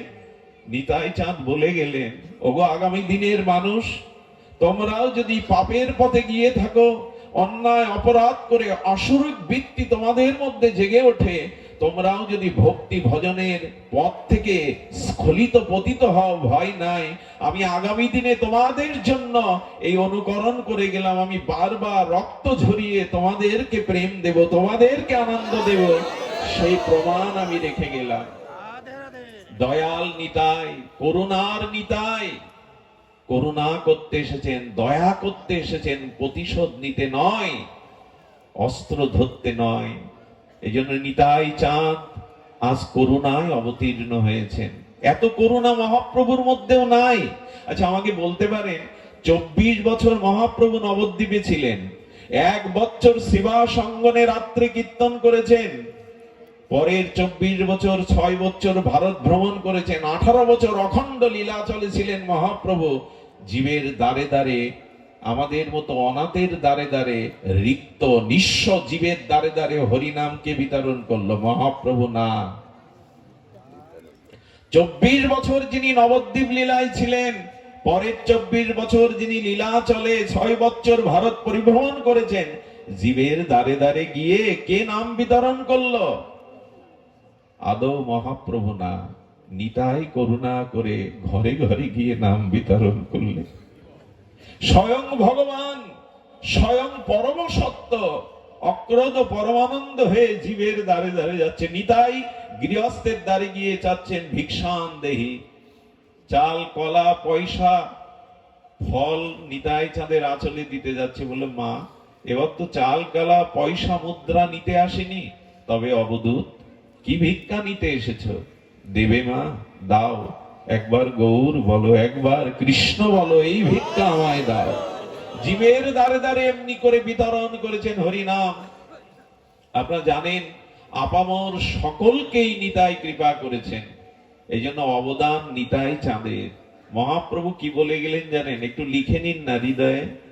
মহাপ্রভু বলে গেলেন, দিনন্তে যে নিতাই বলে একবার, আহা, নিতা দিনন্তে যে নিতাই বলে একবার, মহাপ্রভু বলছেন সে হয় আমার, আমি হই তার। যে একবার নিতাই বলবে দিনন্তে, মহাপ্রভু বলছেন আমি তার হয়ে যাব, সে আমার হয়ে যাবে। মহাপ্রভুর মুখের বাণী, সে আমার হবে। নিতাই না বলিল মুখে, মজিল সংসার সুখে, বিদ্যাকুলে কি করিবে তার? যে নিতাই বলল না মুখে, সংসার সুখে মজে থাকলো, বিদ্যাকুলে কি করবে তার? এটা কতদিন থাকবে তার বিদ্যা বৈধস্য? কতদিন থাকবে তার সংসার, স্ত্রী পুত্র? এগুলো একদিন ছাই হয়ে যাবে। সংসার সুখের মুখে তুলে দিয়ে, ছাই মানে কি জানেন? সংসারটা তো একদিন মহাপ্রলয় হয়ে যাবে, টকবক করে ফুটবে। মৃত্যুর পরেও তো আমার দেহটা ছাইয়ে রূপান্তরিত হবে, এখানে সুখ ছাইতে রূপান্তরিত হবে। সুখ আছে নিতাই চরণে, সুখ আছে ভগবত ভজনে, সুখ আছে হরিনাম সংকীর্তনে, সুখ আছে সাধু সঙ্গে। এছাড়া সুখ প্রকৃত অন্য কোথাও নাই। নিতাই চাঁদ পারতেন, কিন্তু তিনি কি করলেন? তিনি নিত্যানন্দ, বিনা তাহাতে আর কিছুই নাই। তিনি বিশ্বে কাহারও নিরানন্দ রাখিতে পারেন না। সূর্য কাউকে আঘাত দেবে না, নিতাই চাঁদ কাউকে দুঃখ পেতে এই প্রতিজ্ঞা করে তিনি এসেছেন, কেউ যেন দুঃখ না পায়। এত বড় করুণা, জীবকে নিত্য আনন্দ দেবে বলে, পরমানন্দ দেবে বলে, প্রেমানন্দ দান করবে বলে নিত্যানন্দ স্বরূপে তিনি এসেছেন। আর কি বললেন? যদি জীবের নিরানন্দ দূর করতে হয়, তাহলে অবশ্যই নিত্যানন্দের আমাদের এই অবদানকে স্বীকার করতে হবে, নিতাই পদ কমলকে আশ্রয় করতে হবে, যেটা পরম সুশীতল। গুরু মহারাজ বলেছেন, দয়াল নিতাইয়ের এই চেষ্টায় বা আচরণে বিশ্বের মানুষের এই শিক্ষা লাভ হলো, ধন্য নিতাইয়ের করুণা, ধন্য নিতাইয়ের মহা অবদান। শুধু ভক্তমণ্ডলী, নিতাই চাঁদের মহা মহিমা যদি ব্যক্ত করতে হয়, তবে চলুন মহাপ্রভুর মুখে শুনি। ইনি এসেছিলেন এক চক্রা রার দেশে, এক চক্রা গ্রামে। পিতা হারাই পণ্ডিত, মা পদ্মাবতীর কোল আলো করে। নিতাই চাঁদ এসেছিলেন, আমরা এখানে বললাম 552 বছর পূর্বে। এক চক্রা খড়দহে এক চক্রা ধামে উনি আবির্ভূত হয়েছিলেন। পিতা হারাই পণ্ডিত, মা পদ্মাবতী। নিতাইয়ের ছোটবেলা থেকেই তার ভাবের আবেশ এসেছিল, এবং এই নিতাই চাঁদ খুব অল্প বয়সেই তিনি সংসার পরিত্যাগ করে পরিভ্রমণে গিয়েছেন। নিতাই চাঁদের মহামহিমা দেখুন। শিশুকালের একটি ঘটনা স্মরণে এলো। উনি খেলা করছেন সহপাঠীদের নিয়ে, খেলা করছেন সেই লঙ্কার যুদ্ধ। উনি লক্ষণ, তো লক্ষণের ভূমিকায় একজনকে বলছেন, তুমি ইন্দ্রজিৎ হয়ে একটা তৈরি করা নকল বান আমার বুকে মারো। যেই বুকে মেরেছে, লক্ষণ আবেশে উনি মূর্ছিত হয়ে পড়ে গেছেন, আর জ্ঞান ফেরে না। সহপাঠীরা ভয় পেয়ে গেছে, এর তো স্পন্দন নেই, এ তো নিঃশ্বাসও নিচ্ছেন না, সব হায় হায় করে উঠেছে। একজন বললেন, উনি লক্ষণ লীলা আবেশে হারিয়ে গেছেন, এক কাজ করো, হনুমান সাজো একজন, আর বনের লতপাতা গন্ধর্ব মাদন স্বরূপে নিয়ে এসো, নাকে একটু শুকিয়ে দাও। যেই ওই লীলা অনুকরণ করে নাকে দিয়েছে, বৌদ্ধ সেজে সঙ্গে সঙ্গে উনি আবার উঠে দাঁড়িয়েছেন। এরকম আবেশ ছিল নিতাইয়ের। এইভাবে বেরিয়ে পড়লেন। 20টা বছর তিনি তীর্থে তীর্থে ভ্রমণ করলেন। মানুষের দুয়ারে না গেলে, আপামর মানুষের কাছে না গেলে তার হৃদয় বড় হয় না। উনি দুঃখ দেখেছেন, জীবের কষ্ট দেখেছেন, যন্ত্রণা দেখেছেন, প্রেম ভক্তি ভুলে সংসারের কামনা বাসনায় জীবকে মরতে আর স্খলন হতে দেখেছেন। নিতাই চাঁদ খুঁজতে খুঁজতে বৃন্দাবনে গিয়ে ডাকছে, ভাই কানাই। বলরাম আবেশে ডাকছে, ভাই কানাই। কে যেন এক মরমী বলল, কানায় আর বৃন্দাবনে নাই, কানায় এখন শ্রীধাম নবদ্বীপে শচী সিন্ধু গর্ভ মাঝে আবির্ভূত হয়েছে। যদি তোমার সেই ব্রজের কানাইকে চাও তবে নবদ্বীপে চলে যাও। এই নবদ্বীপেই এলেন নিত্যানন্দ প্রভু। এসে নন্দন আচার্যের গৃহে লুকিয়ে থাকলেন। কেন জানেন? আমার ভাই যদি, কানাই যদি গৌর হয়ে আসে তবে নিশ্চয়ই সে আমাকে খুঁজে নেবে। এই আবেশে উনি লুকিয়ে, পরিচয় না দিয়ে নন্দন আচার্যের গৃহের ঘরের কোণে লুকিয়ে থাকলেন। দেখি আমাকে তিনি চিনতে পারেন কিনা। মহাপ্রভু তার পূর্বদিন ভক্তদের ডেকে বলছেন, প্রভু নিজে বলছেন, জানো আমি কাল একটা স্বপ্ন দেখেছি এবং এই স্বপ্ন মিথ্যা না, সত্য স্বপ্ন। সবাই উদ্গ্রীব হয়ে বলছে, প্রভু কি স্বপ্ন দেখেছেন? প্রভু বলতেন, সবাকার স্থানে প্রভু কহেন আপনে, আজি আমি অপরূপ দেখনু স্বপনে। মহাপ্রভু বর্ণনা করছেন, নিতাই চাঁদ আসছে, প্রভু স্বপ্নের দেখে বর্ণনা করছেন ভক্তদের সাথে কি, তালধ্বজ এক রথ সংসারের সার, আসিয়া রহিল রথ আমারও দুয়ার। বলে তালধ্বজ রথ করে এক প্রকাণ্ড দিব্য মহাপুরুষ আমার ঘরের দুয়ারে এসে দাঁড়ালেন। আসিয়া রহিল রথ আমারও দুয়ার। তার মাঝে দেখি এক প্রকাণ্ড শরীর, মহা এক স্তম্ভ কন্দে গতি নহে স্থির। বেত্রা বান্দা একখানা, কুম্ভ বাম হাতে, নীল বস্ত্র পরিধান ও নীল বস্ত্র মাথে, নীল বস্ত্র পাগড়ি পেতেছেন, নীল বস্ত্র পরিধান করেছেন, আর হাতে একটি বেদ ঘোরাচ্ছেন। ঘূর্ণাবত্ত বেত্রা। কেন জানেন? বেদকে ঘূর্ণাচ্ছে আর আকাল কমন বিস্তৃত চক্ষুকে এপাশ এপাশ করছে নিতাই। কেন জানেন? ওহ কলি, আমি কলিজীবের দুয়ারে করুণা করতে, প্রেম বিতরণ করতে এসেছি। কলি, আমি তোমাকে শাসন করব বলে হাতে বেদ নিয়েছে। আমার জীবকে তুমি কবলিত করতে পারবে না, আমার জীবকে তুমি ভ্রমিত করতে পারবে না। তাই নিতাই চাঁদ বেত্রা ঘূর্ণাবত্ত বেদ থেকে ঘোরাচ্ছেন। এত করুণা কার আছে? কার আছে এত করুণা? জীবকে যাতে কলি কাল কবলিত না করতে পারে, ঘূর্ণামাত্র নেড়ে নীল বস্ত্র পরিধান, প্রকাণ্ড স্কন্ধ সিংহের মতো, আর তিনি নীল পাগড়ি পরেছেন। মহাপ্রভু বর্ণনা দিচ্ছেন, বাম শ্রুতি মূলে এক কুণ্ডল বিচিত্র, বাম কানে একটা কুণ্ডল ঝুলিয়েছেন নিতাই। এই হলো তার রূপ। মহাপ্রভু বর্ণনা দিচ্ছেন, হলধার ভাবতান বুঝিয়ে চলুত, এই বাড়ি নিমাই পণ্ডিতের হয় হয়, 10 বার 20 বার এই কথা কয়। মহাবদূত বেশ পরম প্রচন্ড, আর কবু নাহি দেখি এমন উদ্যপ্ত। দেখিয়া সম্ভ্রম বড় পাইলাম আমি, জিজ্ঞাসিল আমি কোন মহাজন তুমি। হাসিয়া আমারে বলে, এই ভাই হয়, তোমার আমার কালই হবে পরিচয়। মহাপ্রভু স্বপ্নে বলছেন নিতাই আসার আগের দিন। পরের দিন ভক্তদের মিলিত হয়ে বলছেন, মহাপুরুষ নবদ্বীপে এসেছে, তোমরা তাকে কীর্তন করে নিয়ে এসো। ভক্তগণ পুরো নবদ্বীপ কীর্তন করে কোনো ঘরে পেলেন না। আসলে যার বস্তু সে না গেলে পাওয়া যায়? নিতাই তো গৌরেরই, গৌর তো নিতাইয়েরই। এই জন্য মহাপ্রভু কীর্তন রঙ্গ সামনে গেলেন। নন্দন আচার্যের গৃহে গিয়ে ঘরের ভিতরে প্রভু যখন প্রবেশ করলেন, এই নিতাইয়ের সাথে প্রথম মহাপ্রভুর সাক্ষাৎ। একটু ধ্যান দিয়ে শুনুন। আমরা এই কথা বলবার সুযোগ বছরে 1-2 বার পাই। নিত্যানন্দ মহাপ্রভুর চোখের দিকে তাকাচ্ছেন, আর তাদের মুখে কোনো ভাষা নেই, কারণ তারা দুজন অনুভূতির রাজ্যে হারিয়ে গেছেন। একই সত্তা তো। অনুভূতির রাজ্যে অপলক নয়নে 4 চোখ যেন 2 চোখের মিলন হয়ে গেল। অনেক কথা হয়ে গেল, কোনো কথা হচ্ছে না। প্রথম কথা হলো, আমার সেই ভাই কানাই এই, আচ্ছা সেই কালো বরণ কোথায় গেল? সেই মুখের অষ্টকোণে অধরামৃতে হাসি কোথায় গেল? হাতে তার বাঁশি কোথায় গেল? কানাই তো চঞ্চল ছিল, গোষ্ঠে দৌড়াদৌড়ি করতো, সকাদের সাথে খেলতো। এ কেন এত স্থির? এ কি আমার সেই কানাই? যখন এই সব প্রশ্ন নিত্যানন্দের মনে উঠছে, তখন মহাপ্রভু মনে মনে উত্তর দিচ্ছেন। কি উত্তর জানেন? ব্রজে খেলেছিলাম আমি দৌড়াদৌড়ি নিতাই, আমার ব্রজের খেলা ছিল দৌড়াদৌড়ি, কলিতে সে খেলা হয়েছে আমায় ধোলায় গড়াগড়ি। আমি ব্রজে দৌড়াদৌড়ি খেলেছিলাম সখা সঙ্গে, কলিতে সে খেলা আমার দৌড়ানো নাই। প্রভু দড়াগড়ি দিচ্ছ কেন? বলো, ধুলায় গড়াগড়ি দিয়ে আচরণ না করলে ভক্তরা ধুলায় গড়াবে না, প্রেমে আবিষ্ট হয়ে ধুলা মাখবে না। এই জন্য আমি ধুলায় গড়িয়ে যাচ্ছি, দৌড়ালে জীব আমাকে পাবে না। ধুলায় যিনি গড়ান অন্ধ মানুষও তাকে পায়।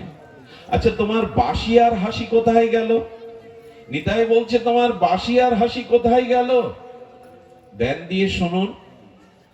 মহাপ্রভুর প্রশ্নের উত্তর দিচ্ছেন, দাপারে খেলেছিলাম, দাপারে অধরে ছিল মুরলী বাঁশি, কলিতে তাহাই হয়েছে আমার নয়নের প্রেমাস্ত্র রাশি।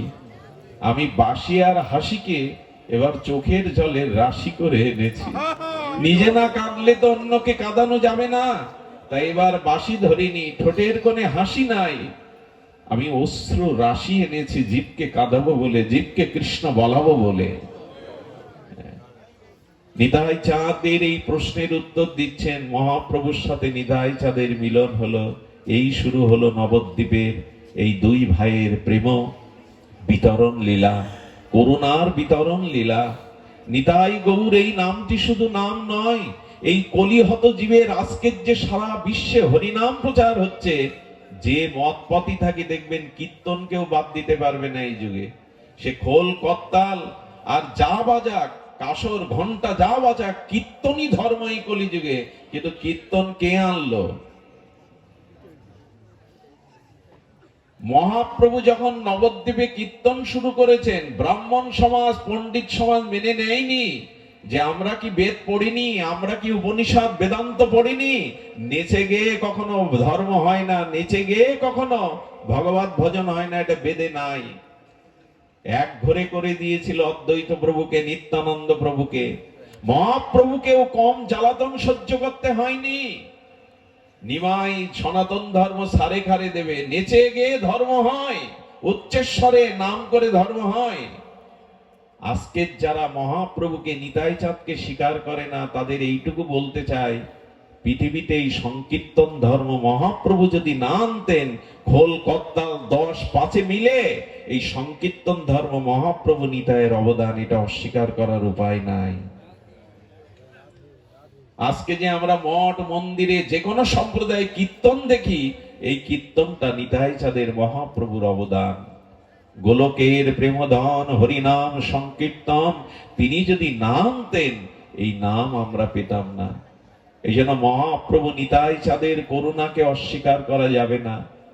মহাপ্রভু সেই দিন থেকে নিতাইকে বললেন, নিতাই আপনি জগৎ জীবের করুণার জন্য দুয়ারে দুয়ারে নাম বলুন। মহাপ্রভুর আক্ষেপ দেখেন, শোনো নিত্যানন্দ, জীব সব হইল অন্ধ, কেউ না পাইল হরিনাম, এই নিবেদন তোরে নয়নে দেখিবে যারে, ধরে করে লয়াইবে হরিনাম। কত করুণা হলে এই আদেশ দিচ্ছেন। আর নিতাই কি করছেন? নিত্যানন্দ পরমানন্দ স্বরূপে হরিদাস ঠাকুরকে নিয়ে আজ নগরে নগরে এই কীর্তনই প্রচার করছেন, নাম প্রচার করছেন। অক্রোধ পরমানন্দ নিত্যানন্দ রায় রে, অভিমান শূন্য নিতাই নগরে বেড়ায় রে। এই পদে মহাজন বলছেন, এই দেখো নিতাই, নিতাই নিত্যানন্দ স্বরূপে গুরু মহারাজ আস্বাদনে বলেছেন, নামে নিত্যানন্দ তুমি, রূপে নিত্যানন্দ, এই তুমি নিত্যানন্দ রাম মূর্তিমন্ত। নিত্যানন্দ পর্যটন ভোজন ব্যবহার, নিত্যানন্দ বিনা কিছু নাহিক তোমার, তোমার বুঝিতে শক্তি মানুষের কথা, পরম সুসত্য তুমি, তুমি যথা কৃষ্ণ তথা। মহাপ্রভু বললেন, তোমার তত্ত্ব কে বুঝবে নিতাই? তুমি আর কৃষ্ণ, তুমি যেথা কৃষ্ণ সেটা। নিত্য আনন্দময় কেমন জানেন?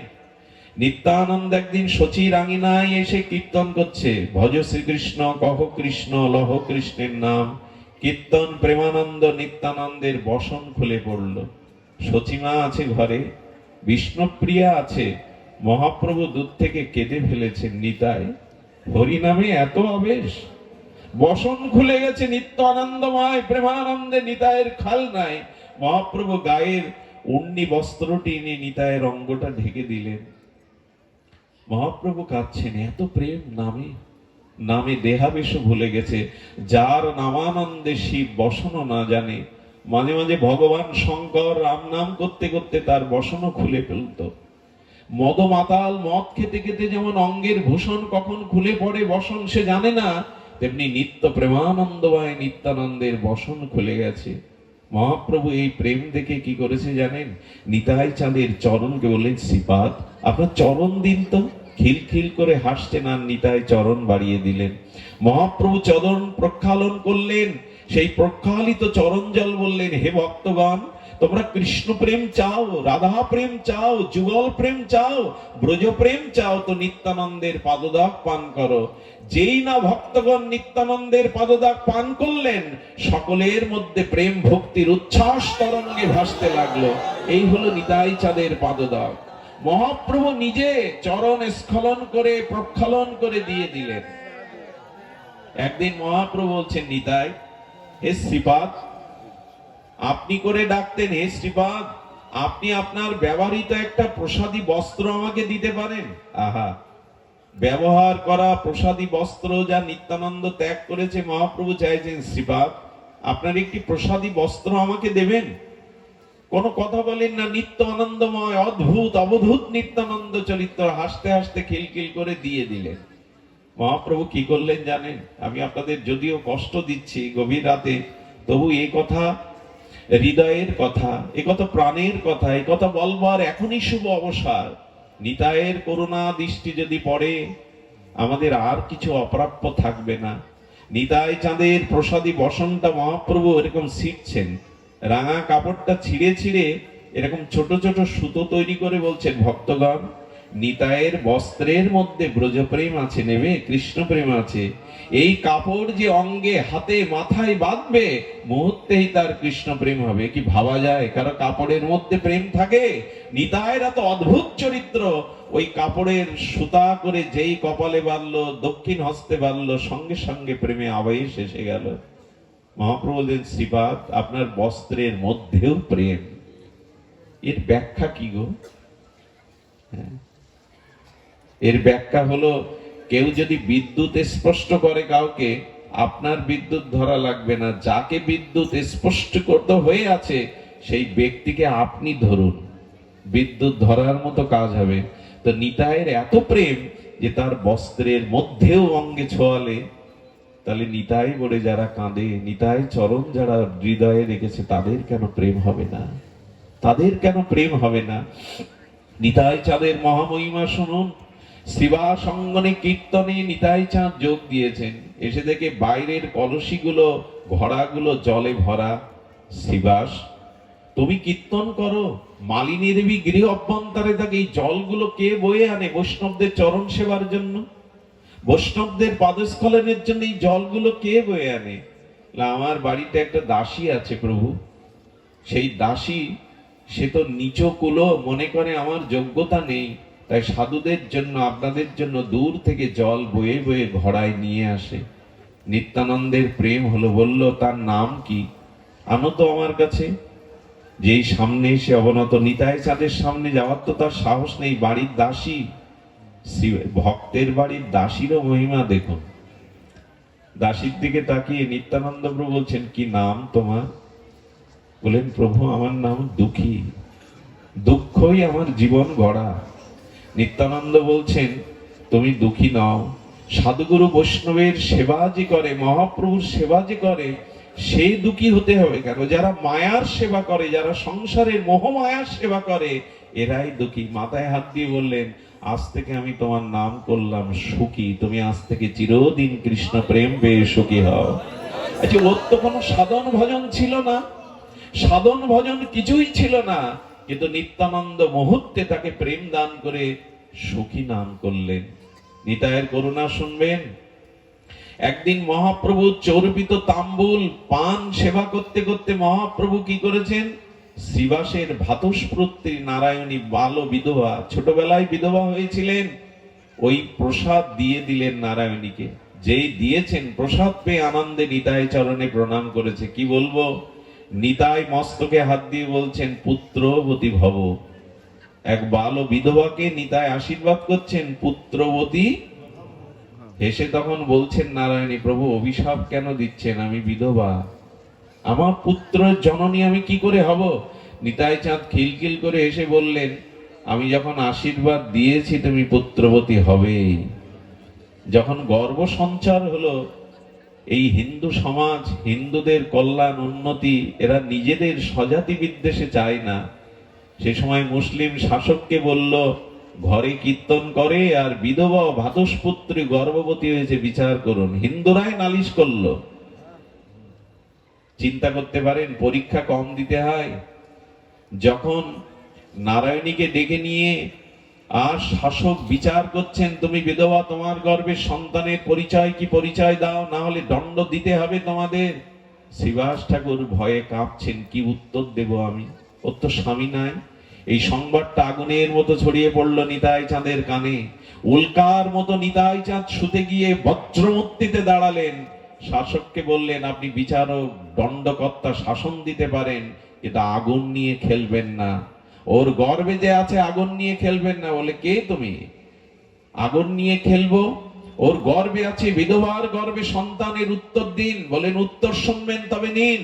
গর্ভের দিকে তাকিয়ে নিতাই চাঁদ বললেন, বেদস্তুতি করো। গর্ভের থেকে গুরু গম্ভীর কণ্ঠে বেদস্তুতি ভেসে আসতে থাকলো মহাপুরুষের কণ্ঠে। গর্ভ থেকেই বেদস্তুতি শুনে কাঁপছে সকলে। কে ওর মধ্যে?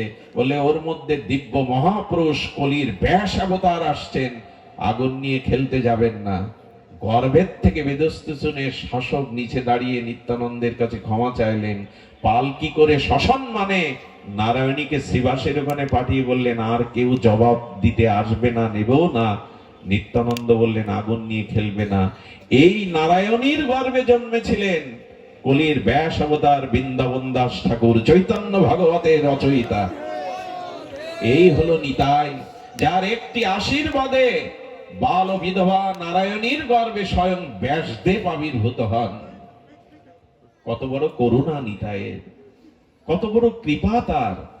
এই নিত্যানন্দ প্রভুর চরিত্র বড় বিচিত্র, বড় বৈচিত্র্যময়। নিতাইয়ের কথা আমরা কোন মুখে বলবো?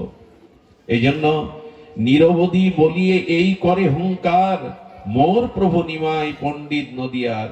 মহাপ্রভু যেমন নিতাইয়ের গুণগান করেন, নিতাইও তেমনি মহাপ্রভু ছাড়া জানেন না, মহাপ্রভু ছাড়া বোঝেনও না। এই গৌর গৌর বলাতে মহাপ্রভুর তিনি সমস্ত সমর্পিত করে দিলেন। শোনন নিত্যানন্দের ত্যাগ। একদিন পুরীধামে মহাপ্রভু বসে আছেন। মহাপ্রভু মাথায় হাত দিয়ে ভাবছেন, নিতাই, শ্রীপাদ, একদিন আমিও থাকবো না, আপনিও থাকবেন না, অদ্বৈত প্রভুও থাকবে না। সেদিন এই ভক্তি প্রবাহ কে প্রচার করবে জগতে? নিতাই চাঁদ বললেন, আদেশ করুন। বলেন, আদেশ নয়, আপনাকে সংসারী হতে হবে, বিবাহ করতে হবে। মহাপ্রভুর বহু পূর্বে উনি সন্ন্যাস নিয়েছেন। উনি সন্ন্যাস নিয়েছেন যেন মাথায় বজ্রপাত পড়লো, ফিরে যান, সংসারী হন। আজকে যারা বলে সংসার ত্যাগ করার কথা, এ দেখুন মহাপ্রভু নিতাইয়ের মতো অবধূত সন্ন্যাসীকেও সংসারে পাঠাচ্ছেন। নিতাই, আপনি যেদিন থাকবেন না, আমি যেদিন থাকবো না এই নরলীলাতে, অদ্বৈত আচার্য থাকবে না, সেদিন প্রেম ভক্তি কে প্রচার করবে? আপনি বিবাহ করুন। নিতাই চাঁদ মহাপ্রভু চরণ ছেড়ে আসতে চাইছে না। আচ্ছা বলুন তো, এই বয়স হয়েছে নিতাই চাঁদের, কে সংসারে প্রবেশ করতে চায়? কিন্তু মহাপ্রভুর সুখ ছাড়া নিতাই অন্য কিছু বোঝে না। উনি আদেশ মাথায় নিয়ে চলে এলেন। নিতাই চাঁদের বিবাহটাও বড় আমাদের কাছে বড় আনন্দের। আচ্ছা, ছেলে কখনো মেয়ে খুঁজে বেড়ায় বিয়ে করব বলে? অন্যদের সাথে একটু যোগাযোগ করে। নিতাই তার এক ভক্তকে নিয়ে কোথায় এসছেন? নিতাই চাঁদ চলে এসেছেন। আর সূর্য পণ্ডিতের বাড়ি এসে বলছেন, পণ্ডিত বাড়ি আছো? অবধূতকে দেখেই বলছেন, অবধূত নিত্যানন্দ চরণে প্রণাম করে বলছেন, তোমার নাকি দুটো মেয়ে আছে, জাহ্নবা বসুধা, তো আমাকে একটা মেয়ে দাও, আমি বিবাহ করব। কত নির্লজ্জ নিতাই, নিজের বিয়ের কথা নিজেই বল। ঘটকার কোথায় পাবেন? নিজেই চলে এসেছেন। দূর থেকে কথা শুনে, আর সূর্য পণ্ডিত তিনি শুনে তার স্ত্রী বলছেন, ডেকে শোনো, আমি অবধূতকে মেয়ে দেব না। অবধূতকে মেয়ে দিলে আমি কার হাতে দেব? আরে পড়ে থাকে এখানে সেখানে, সংসারী হবে। যখন ফিরিয়ে দিচ্ছেন, দেখুন দেখুন আমি একটু ভেবে দেখি। নিতাই চাঁদকে বলছেন আমি একটু ভেবে দেখি, শ্রীপাদ আপনি আসুন আমি ভেবে দেখি। যেই নিত্যানন্দর গায়ের অঙ্গ গন্ধ পেয়েছিল, আর জাহ্নবা দেবী নিত্যানন্দ অংশ শক্তি তো, যেই নিতাই ফিরে গেছে মূর্ছিত হয়ে পড়ে গেছেন মানে আর প্রাণ নাই। রব উঠলো, জাহ্নবা মারা গেছে। জাহ্নবা মারা গেছে, শ্মশানে নিয়ে যাওয়া হচ্ছে। নিতাই চাঁদ, তার কত বিচিত্র বৈচিত্র্য মহিমা। নিতাই চাঁদ লাশটাকে নামিয়ে বলছেন, আচ্ছা পণ্ডিত, আমি যদি তোমার মেয়েকে বাঁচিয়ে দিতে পারি, বিয়ে দেবে আমার সাথে? আচ্ছা প্রত্যেক পিতা কি বলবে, মা তখন কি বলবে? বলে শ্রীপাদ, আরে আমার জাহ্নবা চলে গেল, আপনি যদি তাকে বাঁচাতে পারেন আমি অবশ্যই আপনার চরণে তাকে সমর্পণ করব। নিতাই চাঁদ যেই কাছে গেছে, অঙ্গ গন্ধেই আবার জাহ্নবা দেবী প্রাণ ফিরে পেয়ে। এই গল্প নয়, একই শক্তি তো। এই ঘটা করে বিবাহ হলো। জাহ্নবার বোন ছিল বসুধা। বাসর রাত্রে যেমন নারায়ণ লক্ষ্মী বসে আছেন, পান সেজে এনেছেন, আর জাহ্নবার পরে বসুধা যেই এসেছেন, উনি পানি গ্রহণ করলেন, বসুধার হাত ধরলেন। পণ্ডিতকে বলছেন, বিয়ে করলাম যৌতুক দিলে না তো? নিত্যানন্দের বিবাহ বড় বিচিত্র। বলে যৌতুক কি দেব প্রভু? বলেন, তা তোমার এই ছোট কন্যাকে আমার সাথে সম্প্রদান করে দাও, এই হলো যৌতুক। নিত্যানন্দ বসুধা এরা আর কেউ না। ভুল বুঝবেন না যে বিয়ে করার জন্য দুটো কেন করবেন, ওকে কেন নিবেন। আসলে নিত্যানন্দের অংশই হলো এই জাহ্নবা বসুধা। এই অংশ শক্তি রূপে এসেছিলেন। নিত্যানন্দের সংসার শুরু হলো। নিত্যানন্দ বংশ অবতংশ এই প্রেম আমাদের জন্য রেখে গেলেন। নিতাই চাঁদ নিজে সর্বত্যাগী হয়েও এই জগতের কল্যাণে, প্রেম বিতরণে। এই জন্য হরিচাঁদ ঠাকুর একটা মার্মিক কথা বলেছেন, গৃহেতে থাকিয়া যার হয় ভাবোদয়, সেই সে পরম সাধু জানিও নিশ্চয়। গৃহে থেকে যার ভাবের উদয় হয়, গৃহে থেকে যে হরিভজন করে, গৃহীরা যারা সকাল সন্ধ্যা ভগবানের দিব্য কীর্তন করে, এ গৃহ নয়, এখানেই বৈকুণ্ঠ নেমে আসে, এখানেই প্রেম ভক্তি নেমে আসে। নিতাই চাঁদ এমনি করে বিবাহ করলেন। নিতাই চাঁদ এমনি করে করুণায় অবতীর্ণ হলেন। আমরা তাকে ভুলে যাই, আমরা মনে করি না এই দিনটা, কালকের দিনটা আমাদের তারই আবির্ভাব তিথি। আমি নিবেদন করব, যারা গৌড়ী ও বৈষ্ণব সম্প্রদায় ভুক্ত হয়েছেন, আগামীকাল দুপুরে পঞ্চামৃত ফলের নির্যাস, যার যেটুকু না থাকে একটু জল দিয়ে, একটু অগুরু চন্দন মিশ্রিত করে নিতাই চাঁদের অভিষেক করবেন। নিতাইয়ের করুণা ছাড়া এই জগতে আমরা কিছু পেতে পারি না। জয় জয় নিত্যানন্দ রোহিণী কুমার, পতিত উদ্ধার লাগি দুবাহু পসার। গদ গদ মধুর মধুর আধো আধো বল, যারে দেখে তারে প্রেম ধরি দেই কোল। ডগমগ লোচন ঘুচায় নিরন্তর, সোনার কমলে যেন প্রিয়া ভ্রমর। দয়ার ঠাকুর নিতাই পর দুঃখ জানে, হরিনামের মালা গাথি পরালো জগজনে। হরিনামের মালা গেতে পরাচ্ছেন। নিত্যানন্দ প্রেম বড় অদ্ভুত। আগেই আমরা বলেছি, জগাই মাদায়ের উদ্ধারের পেছনে ছিল নিতাইয়ের করুণা। আপামর জগৎ জীবকে তিনি, উদ্ধরণ দত্ত বণিক স্বর্ণ ব্যবসায়ী, সেই উদ্ধরণ দত্তের গৃহে 3 মাস থাকলেন নিত্যানন্দ। উদ্ধরণ দত্তকে প্রেম বিতরণ করলো। এই বাংলায় নিত্যানন্দের মহা অবদান ভোলার নয়। তিনি দুয়ারে দুয়ারে, দাঁড়ে দাঁড়ে এই প্রেম বিতরণ করে গেছেন। আমরা সমাপ্ত করব নিতাইয়ের সেই মহা সেই চিন্ময় তার সেই শ্লোকটি দিয়ে। তিনি কি বলছেন? মথিয়া সকল তন্ত্র, হরিনাম মহামন্ত্র, করে ধরি জীবেরে বুঝায়। চৈতন্য অগ্রজ নাম, ত্রিভুবনে অনুপম, সুরধ্বনি তীরে করি থানা। হাট করি পরবন্ধ, রাজা হইল নিত্যানন্দ, পাষাণ দলন বিরসানা। রামাই সুপাত্র হইয়া রাজাজ্ঞা, চালাইয়া কোয়াতলে হইল হরিদাস। কৃষ্ণদাস এমনি করে সকলে মিলে পরিকরগণ নিত্যানন্দকে আশ্রয় করে এই জগতে প্রেম বিতরণ করেছিলেন। তাকে কি ভোলা যায়? সমষ্টি গুরু আর বেষ্টি গুরু নিত্যানন্দ, নিজের গুরুর মধ্যেই নিত্যানন্দের আবেশ। উনি গুরু তত্ত্ব, উনি আশ্রয় তত্ত্ব। আর এই কথাই বলতে বলতে আজ আমরা এখানে বিশ্রাম করব। নিতাইয়ের কৃপা বিনা ভাই ব্রজে রাধা কৃষ্ণ পাইতে নাই। এই যে মঞ্জরি ভজন, এই যে সখী রূপে ভজন, এগুলি নিতাই হলো আদি। নিতাইয়ের কৃপা বিনা ব্রজে রাধা কৃষ্ণ পেতে নাই। পেতে নাই মানে পেলেও আস্বাদন হবে না। নিতাইয়ের করুণা ছাড়া রাধা কৃষ্ণের আস্বাদন হবে। সবশেষে ঠাকুর মশাই একটি পদ স্মরণে এলো, ধনমোর নিত্যানন্দ, পতিমোর গৌরচন্দ্র, প্রাণমোর যুগল কিশোর। এই ভাষা বড় মর্ম স্পর্শী ভাষা।